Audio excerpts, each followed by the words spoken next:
कि जो वर्ण व्यवस्था है वो जन्म पर आधारित कभी नहीं रही, कर्म पर आधारित है।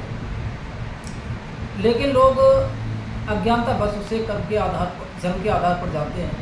मनुस्मृति की जो व्यवस्था है उसे लेकर के बहुत से लोग इस बात की चर्चा करते हैं कि जो ब्राह्मण क्षत्रिय वैश्य और शूद्र की जो व्यवस्था है वो जन्म पर आधारित है। ये शुद्ध आध्यात्मिक है, लोग इसको समझ नहीं पाते, या तो मनुस्मृति को उन्होंने पढ़ा नहीं, अगर पढ़ा है तो उन्होंने किसी ऐसी मनुस्मृति को पढ़ा है जिसमें बहुतायत में मिलावट की गई। श्रीमद् भगवद गीता के 4 अध्याय के 13वें श्लोक में श्री कृष्ण जी महाराज एक बहुत सुंदर बात कहते हैं, चातुर्वर्ण्यो मया सृष्टम गुण कर्म विभाक्षः तस्य कर्तारमपि विद्यमान कर्तारमपि। हे अर्जुन, धर्म के सृष्टा 2 प्रकार के होते हैं, एक अव्ययकर्ता, एक तद्गुणकर्ता।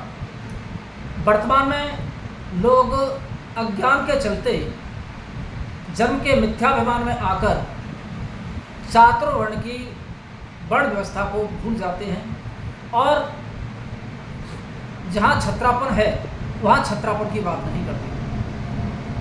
अर्जुन, चातुर्वर्ण के असली स्वरूप का वर्तमान में सृष्टा मैं हूँ, इसलिए मैंने दुर्योधन के भोजन को स्वीकार न करते हुए विदुर के घर भोजन किया, क्योंकि मैं जानता हूँ कि जो कर्म की व्यवस्था है वो विदुर के यहाँ है, दुर्योधन के पास नहीं है। अर्जुन, शिशुपाल मुझे अज्ञानता के चलते जन्म के मिथ्याभिमान में पढ़कर वो कहता था, वो मुझे क्षत्रिय नहीं मानता था, लेकिन कर्म के आधार पर जो छत्रापन मेरे अंदर था वो छत्रापन ने ही शिशुपाल का वध किया। इसी क्रम के चलते त्रेता युग में श्री रामचंद्र जी महाराज ने शबरी के झूठे वेद खाए, क्योंकि राम जानते थे कि चातुर्वर्ण व्यवस्था के अनुसार जो ब्राह्मणत्व है, जो कर्म करने की क्षमता है, वह शबरी के पास है।